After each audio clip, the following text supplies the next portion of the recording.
74 സങ്കീർത്തനം. ദേവാലയത്തിൻ്റെ നാശത്തെക്കുറിച്ച് വിലാപം. ദൈവമേ, ഞങ്ങളെ എന്നേക്കുമായി തള്ളിക്കളഞ്ഞതെന്തുകൊണ്ട്? അങ്ങയുടെ മേച്ചിൽ പുറത്തെ ആടുകളുടെ നേരെ അങ്ങയുടെ കോപം ജ്വലിക്കുന്നതെന്തുകൊണ്ട്? അങ്ങ് പണ്ടേ തിരഞ്ഞെടുത്ത ജനത്തെ, അങ്ങ് വീണ്ടെടുത്ത് അവകാശമാക്കിയ ഗോത്രത്തെ ഓർക്കണമേ. അവിടുന്ന് വസിച്ചിരുന്ന സിയോൻ മലയെ സ്മരിക്കണമേ.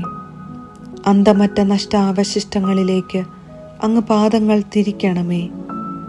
ദേവാലയത്തിലുള്ളതെല്ലാം ശത്രു നശിപ്പിച്ചിരിക്കുന്നു. അങ്ങയുടെ വൈരികൾ അങ്ങയുടെ വിശുദ്ധ സ്ഥലത്തിൻ്റെ നടുവിൽ അലറി. അവിടെ അവർ തങ്ങളുടെ വിജയക്കൊടി നാട്ടി.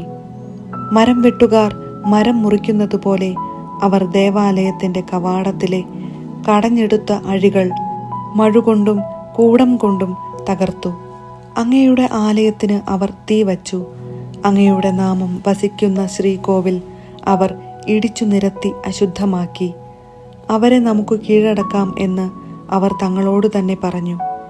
ദേശത്തെ ആരാധനാ കേന്ദ്രങ്ങളെല്ലാം അവർ അഗ്നിക്കിരയാക്കി. ഞങ്ങൾക്ക് ഒരു അടയാളവും ലഭിക്കുന്നില്ല, ഒരു പ്രവാചകനും ശേഷിച്ചിട്ടില്ല. ഇത് എത്ര കാലത്തേക്ക് എന്ന് അറിയുന്നവരാരും ഞങ്ങളുടെ ഇടയിലില്ല. ദൈവമേ, ശത്രുക്കൾ എത്ര നാൾ അങ്ങയെ അവഹേളിക്കും? വൈരികൾ അങ്ങയുടെ നാമത്തെ എന്നേക്കും നിന്ദിക്കുമോ? അങ്ങയുടെ കരം എന്തുകൊണ്ട് അങ്ങ് പിൻവലിക്കുന്നു? അങ്ങയുടെ വലത്തുകൈ എന്തുകൊണ്ട് അടക്കി വച്ചിരിക്കുന്നു?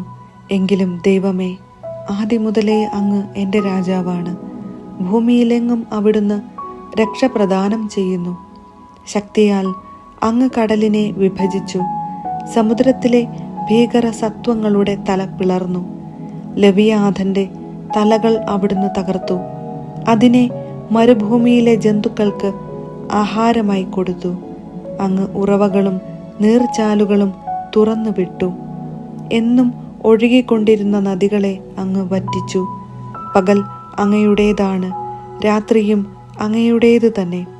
അവിടുന്ന് ജ്യോതിസ്സുകളെയും സൂര്യനെയും സ്ഥാപിച്ചു. അങ്ങ് ഭൂമിക്ക് അതിരുകൾ നിശ്ചയിച്ചു. അങ്ങ് ഗ്രീഷ്മവും ഹേമന്തവും സൃഷ്ടിച്ചു.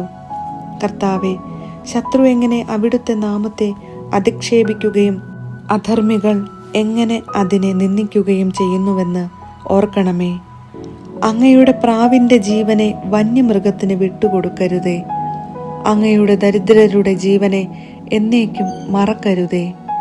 അങ്ങയുടെ ഉടമ്പടിയെ പരിഗണിക്കണമേ. ഭൂമിയുടെ ഇരുണ്ടയിടങ്ങളിൽ അക്രമം കുടിയിരിക്കുന്നു.